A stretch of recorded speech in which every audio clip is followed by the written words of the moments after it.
Dua Raja-Raja pasal yang ke-7. Kita akan baca Dua Raja-Raja pasal yang ke-7.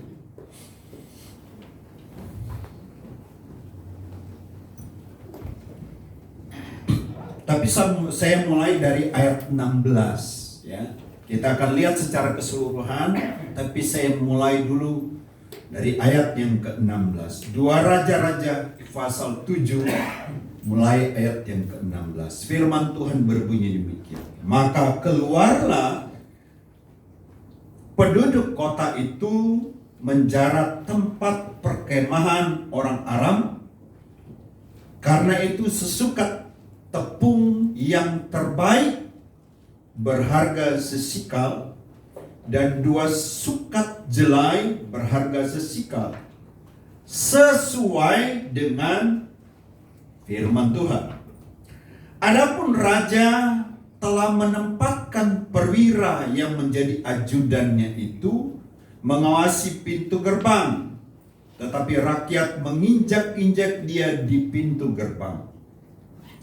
Lalu ia mati sesuai dengan perkataan abdi Allah yang mengatakan pada waktu raja datang mendapatkan dia. Dan terjadi juga seperti yang dikatakan abdi Allah itu kepada raja. 2 sukat jelai berharga sesikal dan sesukat tepung yang terbaik akan berharga sesikal. Besok kira-kira waktu ini di pintu gerbang Samaria. Pada waktu itu si perwira menjawab abdi Allah, sekalipun Tuhan membuat tingkap-tingkap di langit, masakan hal itu mungkin terjadi?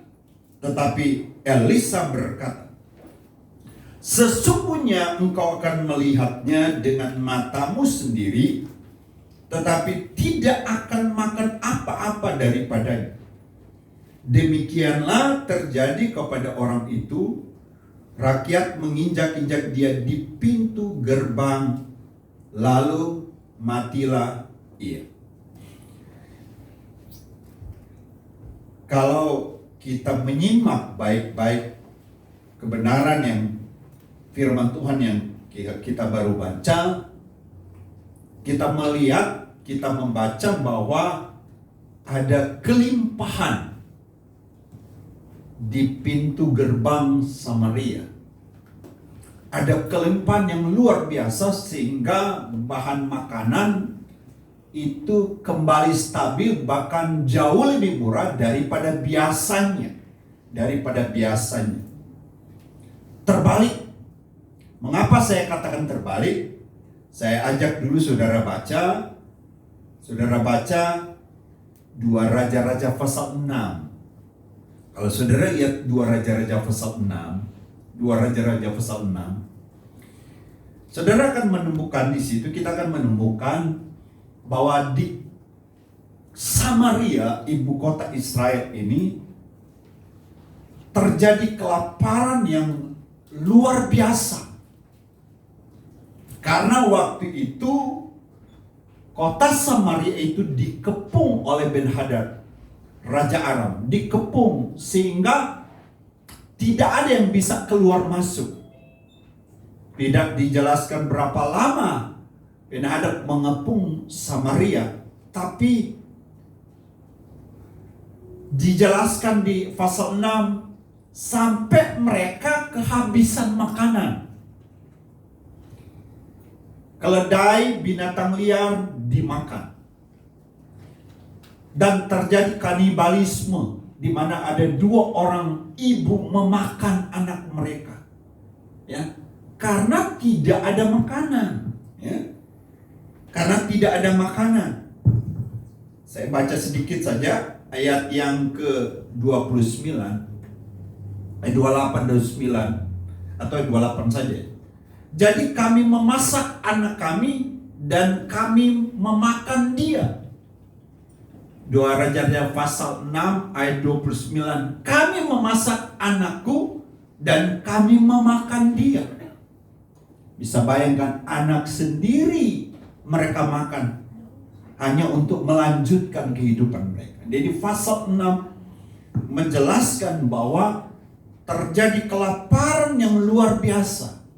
Sekali lagi, anak sendiri pun dimasak.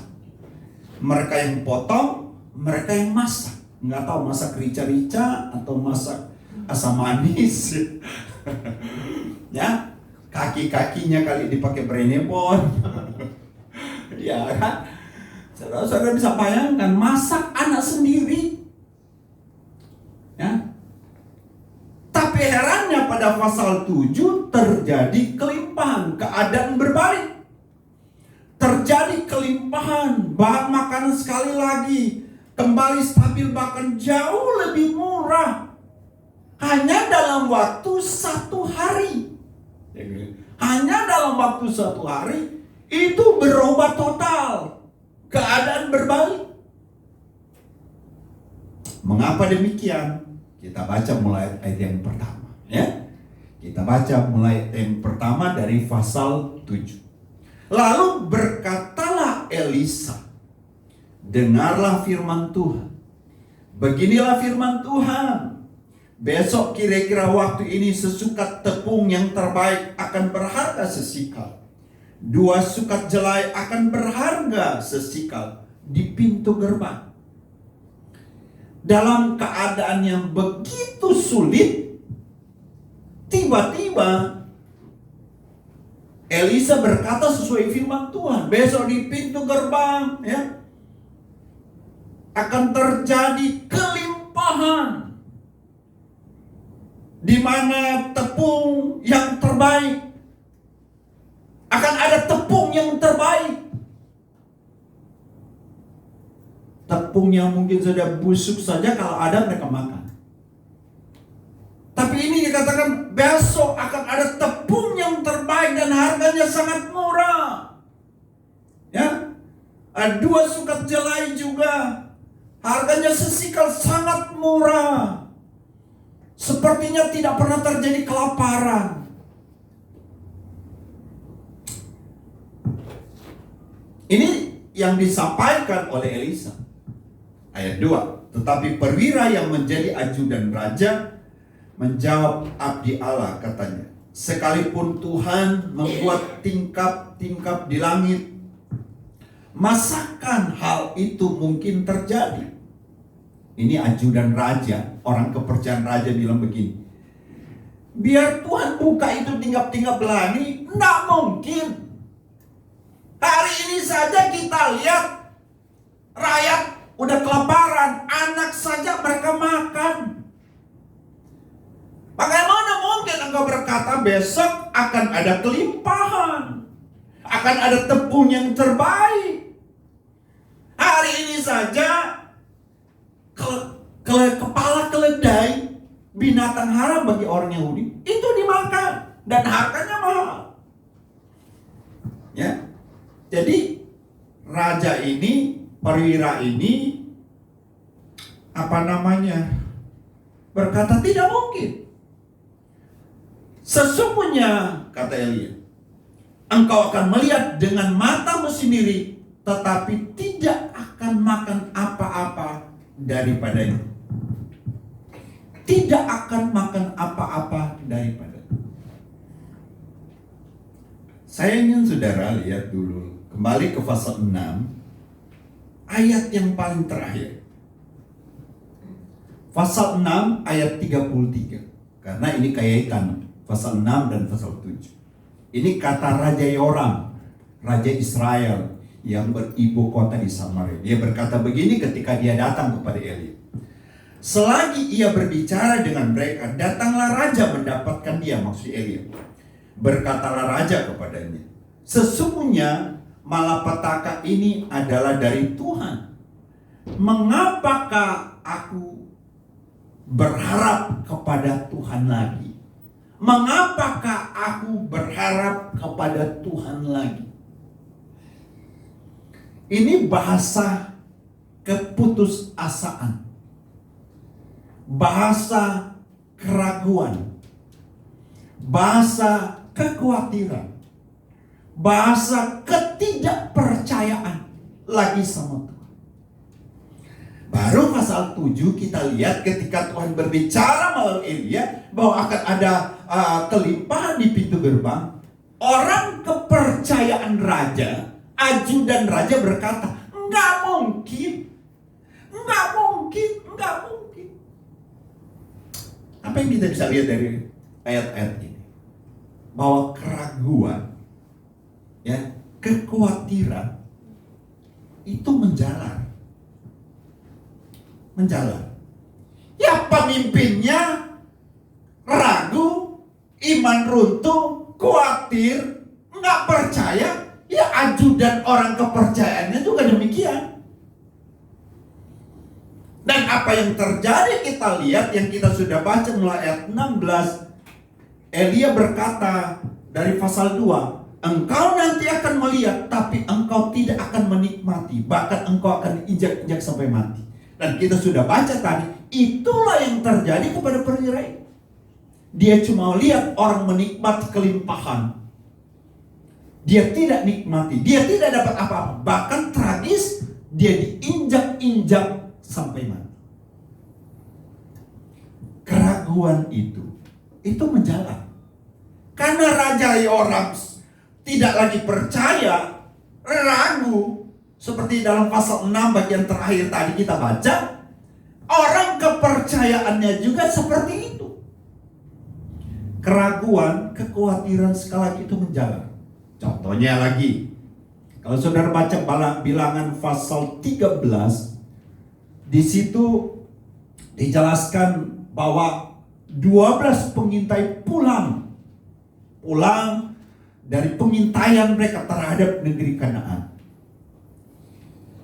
Yosua, Kaleb tetap percaya bahwa mereka harus masuk ke tanah Kanaan. Tapi 12 pengintai berkata, tidak mungkin kita masuk ke sana. Karena di sana temboknya tinggi-tinggi, semua orang raksasa, pemakan manusia semua. Kami seperti belalang. Wah! Saudara, coba lihat. Orang memang kalau takut, ragu itu kadang-kadang membesar. Kami seperti belalang. Padahal orang-orang Kanaan itu memang ada golongan orang enak yang keturunan Daud. Keturunan Goliat yang besar-besar. Tapi bukan berarti mereka belalang. Yang 10 pengintai bukan. Cuma memang orang kalau ragu, takut, jangan disuruh, bahaya sekali. Padahal cuma begini bahayanya. Ya, membesar-besarkan. Oh, di sana semua pemakan manusia. Padahal mungkin ada segelintir orang yang kanibal di Kanaan. Tapi mereka bilang semua penduduk memakan manusia.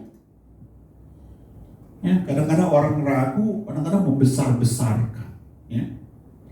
Dan keraguan dari 10 pengintai itu menjalar. Kalau saudara baca pasal 14, ketika berita itu didengar oleh jutaan orang yang keluar dari Mesir, generasi pertama, generasi 12 pengintai ini, Alkitab berkata, mereka berkata, kita pulang ke Mesir. Padahal mereka, saudara, sudah di pinggir Kanaan. Istilahnya tinggal selangkah lagi masuk.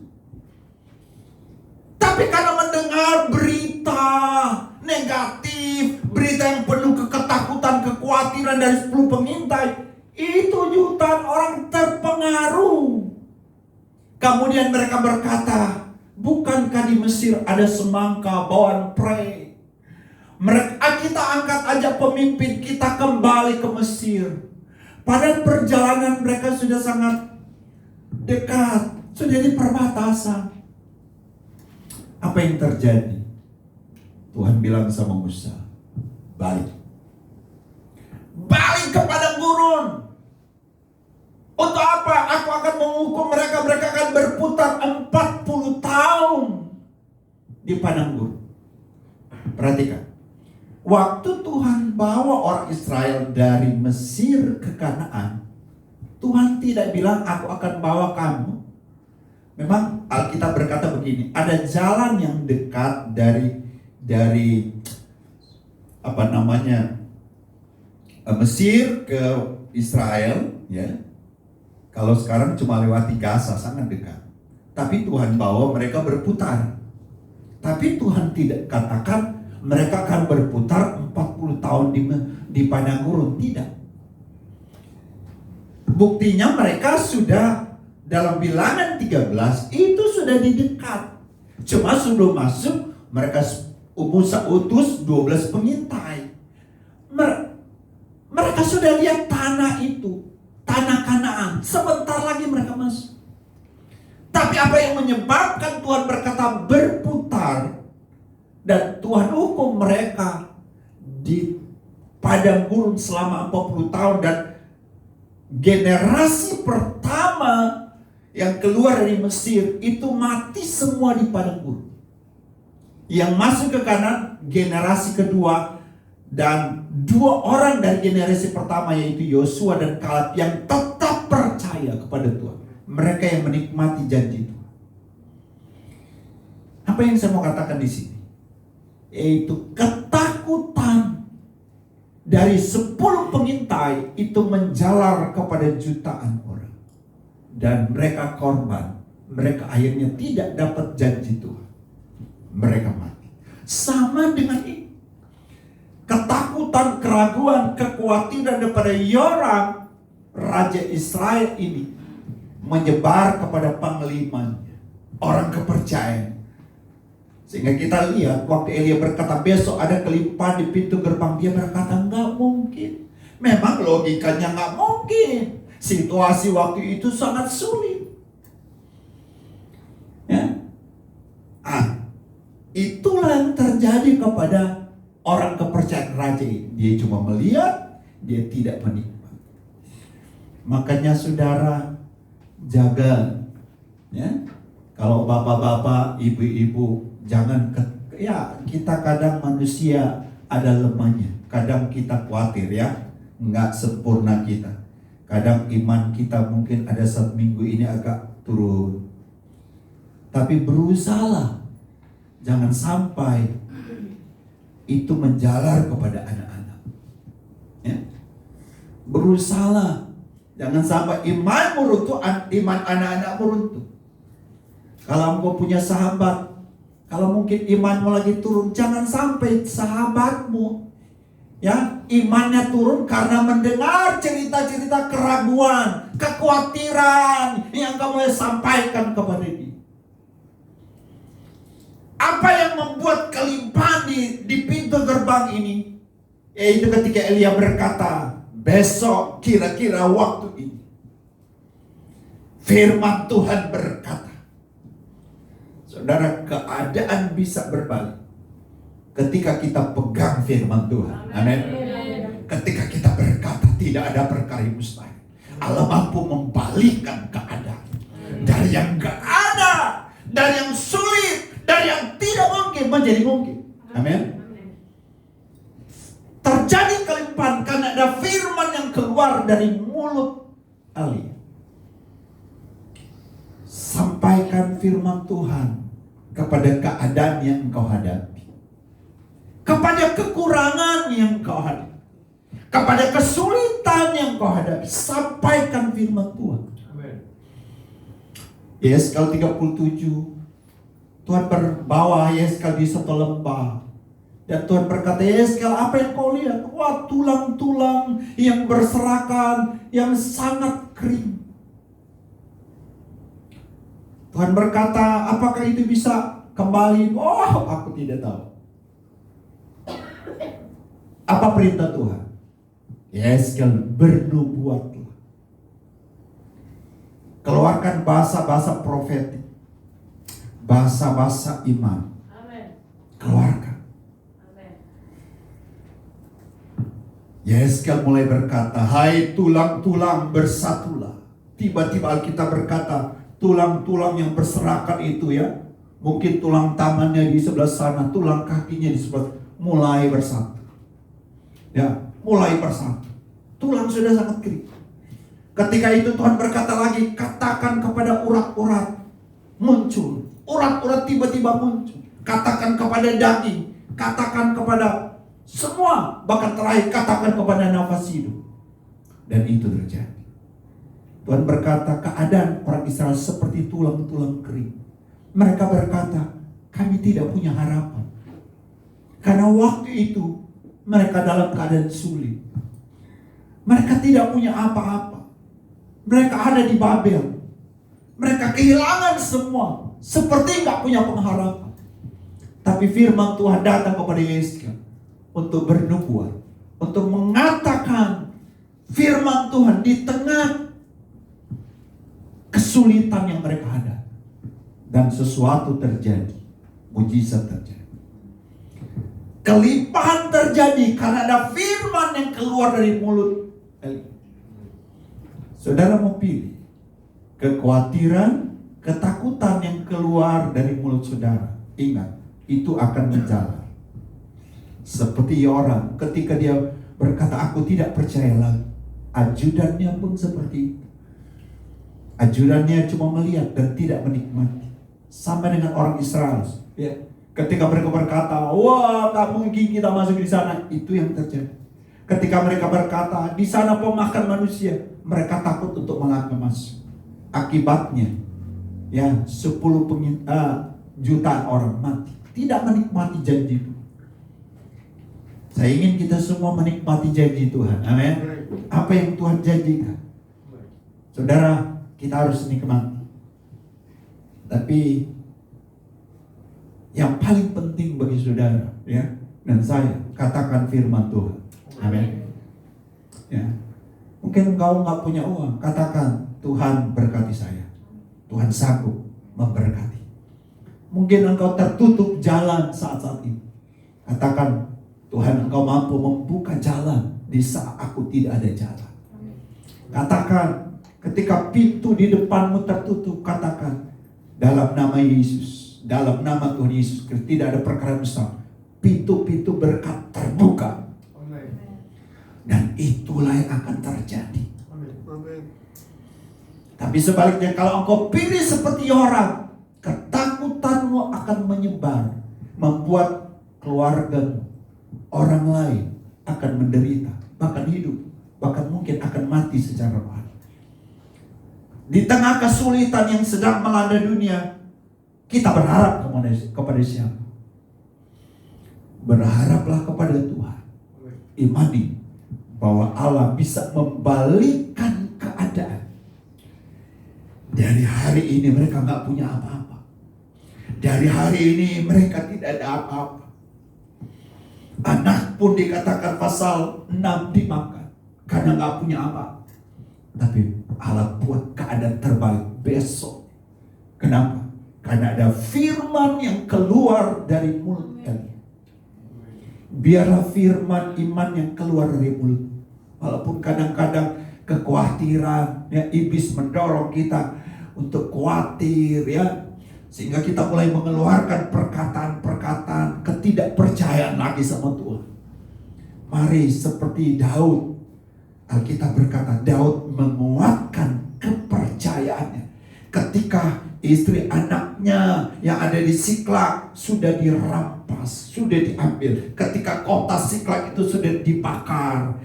Ketika orang-orang menyalahkan Daud, Alkitab berkata Daud menguatkan kepercayaan. Kuatkan kepercayaan. Allah sanggup menolong. Ya, kuatkan kepercayaan. Terus kita lihat ayat 3 dari 2 Raja-Raja pasal 7.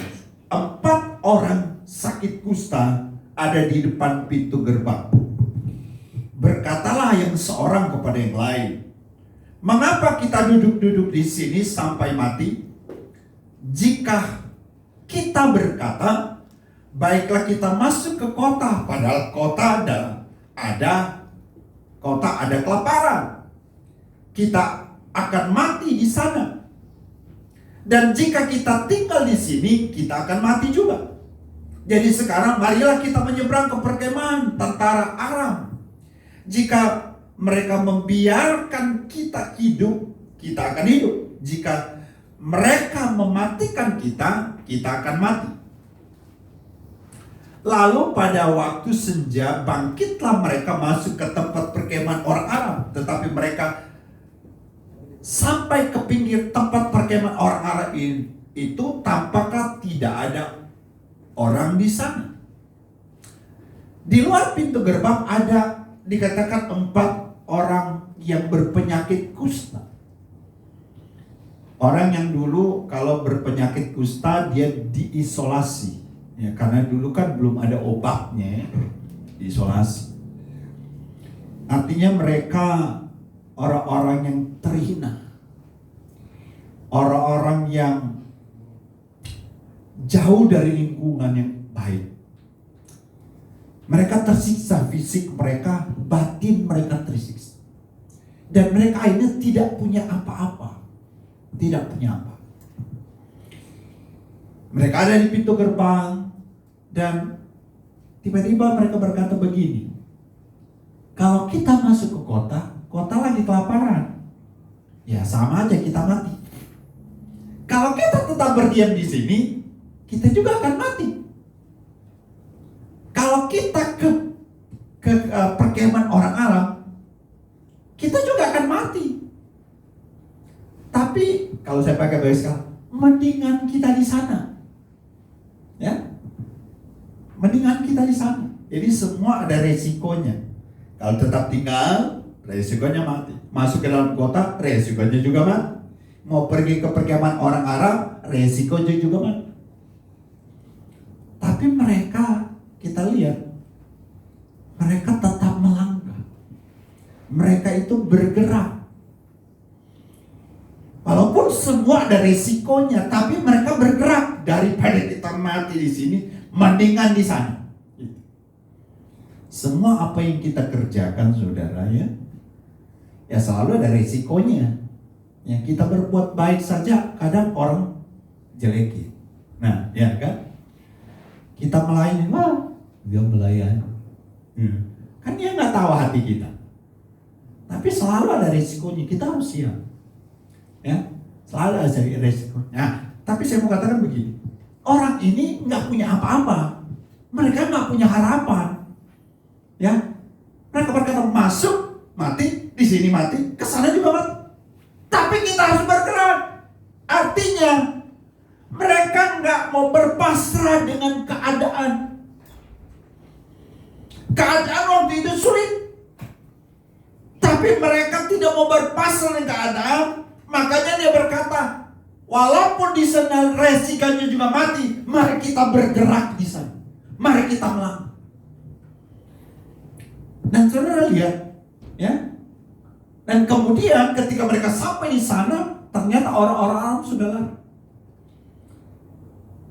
Mungkin engkau seperti orang-orang yang berpenyakit kusta ini, nggak punya apa-apa, ya, sulit. Tapi jangan berpasrah dengan keadaan. Tetap kita bergerak, tetap kita maju. Selalu ada peluang yang bisa kita dapatkan, kita bisa raih kalau kita bergerak, apalagi bersama Tuhan. Amin.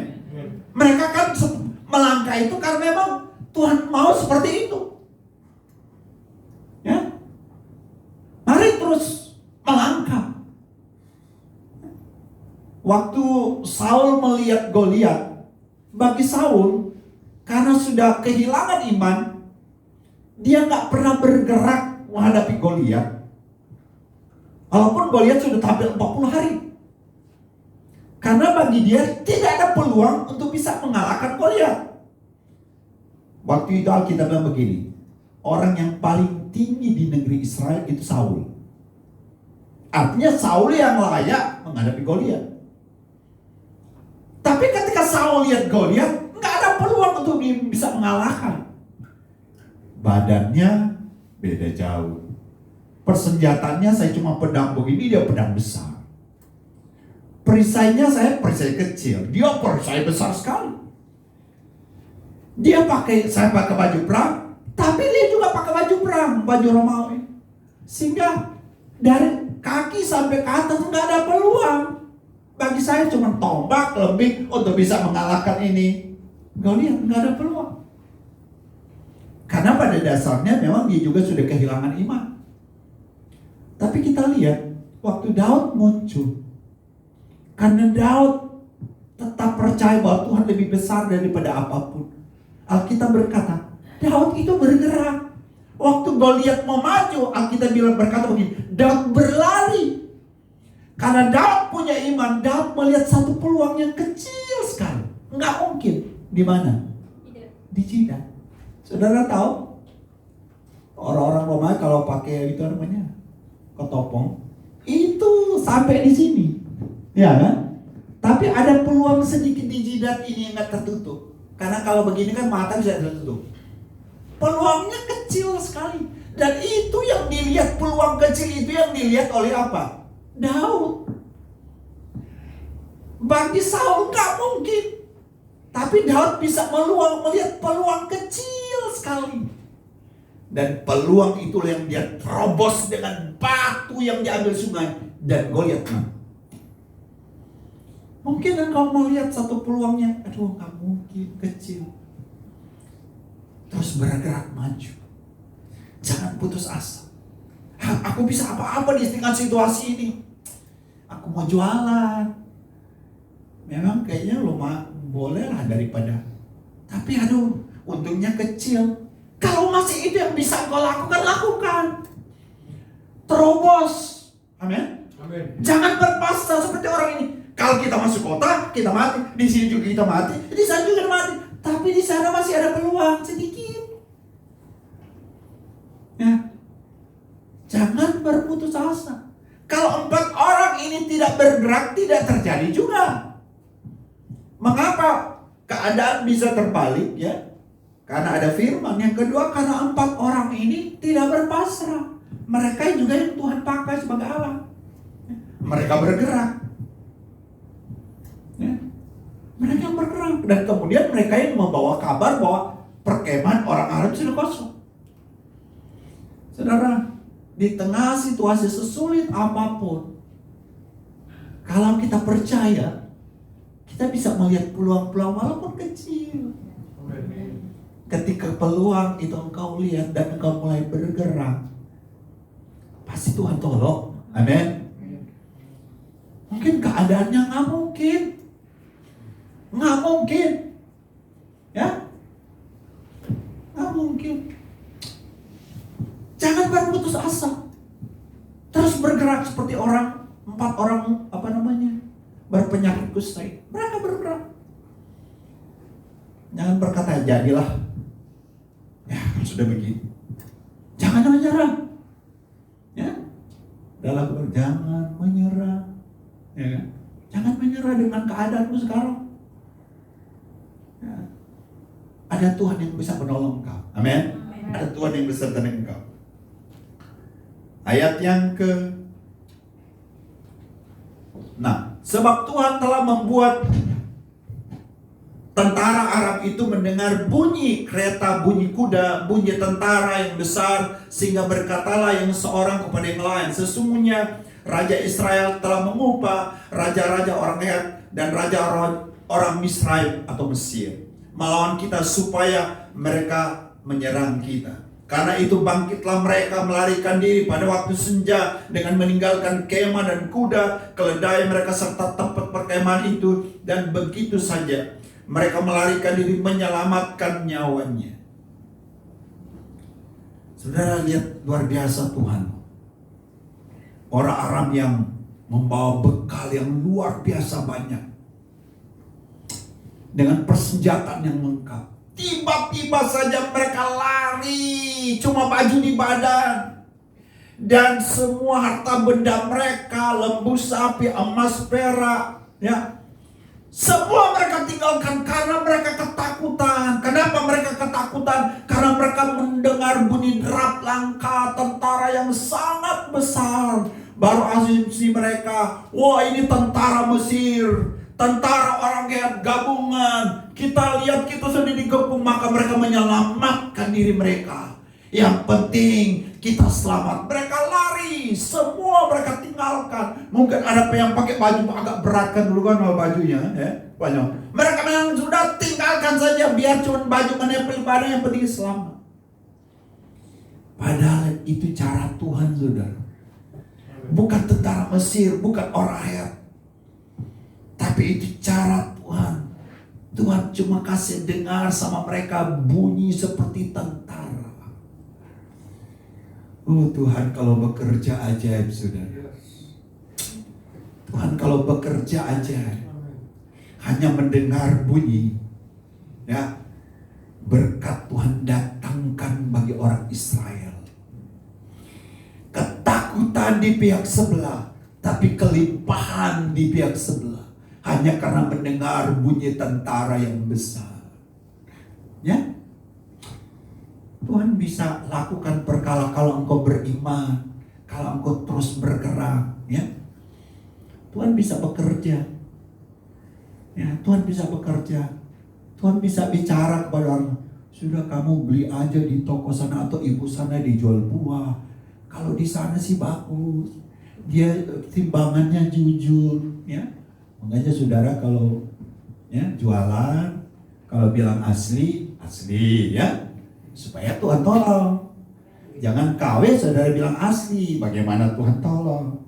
Timbangan, ya kalau 1 kilo, ya 1 kilo. Ya. Saya pernah baca satu bapak jual apa namanya, ya, jual beras. Satu kali dia dikomplain, jual beras atau jual apa? Gula aren. Satu kali dia dikomplain. Wah, Bapak jual gula aren, ternyata waktu saya timbang cuman apa itu namanya? Cuma 900 gram. Ngamuk lah. Bapak sudah tipu saya.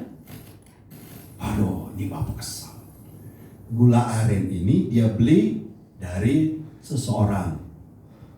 Akhirnya satu kali dia pergi kepada penjual gula aren. Baru nyampe dia ada marah. Selama ini kamu tipu saya. Kamu bilang kamu gula aren yang kamu jual itu kepada saya untuk saya jual kembali 1 kilo. Ternyata cuma 900 gram. Kamu penipu, kamu penipu. Wah, dia marah, dia maki-maki. Baru keluarga ini karena miskin. Mereka bilang, Pak gini, kami karena miskin, kami nggak punya timbangan. Ya nggak punya timbangan. Bagaimana kami tahu itu 1 kilo? Ya karena kami beli beras di Bapak bilang 1 kilo. Waktu di rumah ukurannya itu. Ya, kami taruh di sebelah Bapak punya beras 1 kilo. Jadi gulanya di sini. Bapak kan bilang 1 kilo. Berarti selama ini kita beli beras sama Bapak 900 gram. Bapak juga penipu. Sudah ngerti? Dia ngamuk-ngamuk, ternyata dia juga selama ini jual beras. Dia bilang 1 kilo padahal cuma 900. Jadi bagaimana Tuhan berkati ya? Kan saya pernah cerita beberapa waktu lalu. Saya beli apa? Sindikat. Oh asli. Saya bilang benar asli. 1 minggu kemudian rusak. Saya beli di tempat lain yang memang apa itu namanya resmi lah. Saya tunjukin. Ini palsu Pak. Aslinya ini. Kita dari resmi. Saya aslinya gimana? Ini asli tapi ini palsu. Pantas saja. Jadi kalau umpamanya ada orang yang mau beli sindikat itu, saya mungkin akan bilang jangan ke situ. Kalau ada 10 teman saya yang mau beli itu, saya bilang jangan ke situ, tapi ke situ. Kenapa? Di situ curang, benar nggak? Yang seharusnya kalau dari awal di situ jujur, 10 teman saya yang mau beli, saya bilang ke situ. Dia dapat berkat keuntungan, ya kan? Tapi karena tidak seperti itu, saya akan arahkan ke toko itu. 10 teman saya mau cari, akan membawa keuntungan toko ini, benar nggak? Kita untung kalau kita nggak jujur, mungkin cuma sesaat. Kedua, bagaimana Tuhan mau berkati, benar nggak? Makanya kita belajar apa adanya. Aduh, kalau mereka bilang mahal, Ya bilang aja, ya memang harganya sudah seperti ini. Jangan bilang, aduh saya jual rugi, padahal untung. Benar nggak? Saya jual rugi. Nggak usah bilang jual rugi. Ya memang harganya sudah seperti ini. Ya kan? Kalau memang dia itu berkat Tuhan sama kita, dia mau beli sama kita, itu pasti kok dia beli. Ya kan? Tapi nggak usah bilang, oh kita jual rugi, padahal untung. Ya maaf, bahasa pedagang kadang-kadang ada seperti itu. Ya. Nah, jadi Tuhan memberkati ketika kita ada dalam kebenaran. Walaupun yang kita lihat peluangnya kecil seperti ini. Ke sana mati, tapi ke sana. Peluang kecil, tapi dari peluang itu Tuhan bisa buka sesuatu yang besar. Keadaan bisa terbalik. Ya, keadaan bisa terbalik. Baru kita baca lagi. Ayat berapa ya? Ayat yang ke-10. Maka mereka pergi lalu berseru kepada, maaf saya baca ayat 9 lagi. Lalu berkatalah yang seorang kepada yang lain, tidak patut kita lakukan ini. Hari ini ialah hari kabar baik, tetapi kita tinggal diam saja. Apabila kita menanti sampai terang pagi, maka hukuman akan menimpa kita. Jadi sekarang marilah kita pergi menghadap untuk memberitahukan hal itu ke istana raja. Mereka pergi lalu berseru kepada para penunggu pintu gerbang kota dan menceritakan kepada orang-orang itu, katanya, kami sudah masuk ke tempat perkemahan orang Aram dan ternyata tidak ada orang di sana dan tidak ada suara manusia kedengaran. Hanya ada kuda dan keledai tertambat dan kemah-kemah ditinggalkan begitu saja. Para penunggu pintu gerbang menyerukan memberitahukan hal itu ke istana raja. Sekalipun malam raja bangun lalu berkata kepada pegawai-pegawainya, baiklah kuterangkan padamu apa maksud orang Arab itu terhadap kita. Mereka tahu bahwa kita ini menderita kelaparan, sebab itu mereka keluar dari tempat perkemahan untuk menyembunyikan diri di padang sambil berpikir, apabila orang Israel keluar ke dalam kota, kita akan menangkap mereka hidup-hidup, kemudian kita masuk ke dalam kota. Wajar saja raja itu berpikir demikian. Oh, ini strategi orang Arab. Karena ini juga pernah dilakukan oleh Yosua dalam Yosua pasal 8 terhadap kota Ai. Ini strategi perang. Jadi ketika kabar itu datang bahwa perkemahan orang Arab itu sudah kosong, raja berkata begini, itu strategi. Mereka seolah-olah keluar, ya, mengkalah, tinggalkan kita keluar, mereka hantam kita. Ya. Padahal ini kejadian yang sebenarnya. Nah, kita kadang-kadang ya coba memakai logika. Memang logika juga harus dipakai. Tapi kalau soal firman kadang-kadang nggak masuk akal. Benar nggak? 5 roti dan 2 ikan nggak masuk akal. Benar nggak? Makanya ada sekolah teologi terkenal berkata, kalau masuk ke sini ya mereka lebih banyak memakai logika. Dan mereka berkata 5 roti dan 2 ikan itu yang tersedia bukan cuma 5 roti dan 2 ikan. Logikanya begini katanya. Yang bawa 5 roti dan 2 ikan kan anak-anak. Iya kan? Anak-anak. Nah mungkin orang tuanya gak bawa makanan. Coba lihat. Masuk logika? Masuk. Bagi mereka nggak mungkin anak bawa makanan, orang tua nggak masuk akal. Jadi bagi mereka yang datang itu bawa makanan semua. Memang kalau lihat betul masuk akal. Tapi kan Alkitab berkata memang cuma ada 5 roti dan 2 ikan, itu yang ada, titik. Ya, kalau kita mulai kita nggak akan percaya bahwa mujizat Yohanes 6 itu terjadi. Sama dengan raja ini. Raja coba berkata kepada mereka, oh ini strategi. Padahal itu kejadian sebenar. Kadang-kadang saudara, Apa yang Tuhan mau kerjakan, kita kadang-kadang mau ukur dengan apa? Logika dulu. Misalnya, gaji saya cuma 3 juta, pendapatan 3 juta, kebutuhan ini, 6 juta aja, 7 juta nggak cukup. Ya kan? Sehingga mungkin saudara, maaf, kita berbohong kepada orang supaya kita menipu. Karena kita menggunakan logika kita bahwa nggak cukup, nggak mungkin. Tapi bagi Tuhan tidak ada perkara yang mustahil. Amin. Yang penting kita menyampaikan firman, katakan firman, ya. Dan kita nggak menyerah dengan keadaan yang kita hadapi, tetap percaya, tetap bergerak, tetap melangkah. Tuhan pasti kerjakan.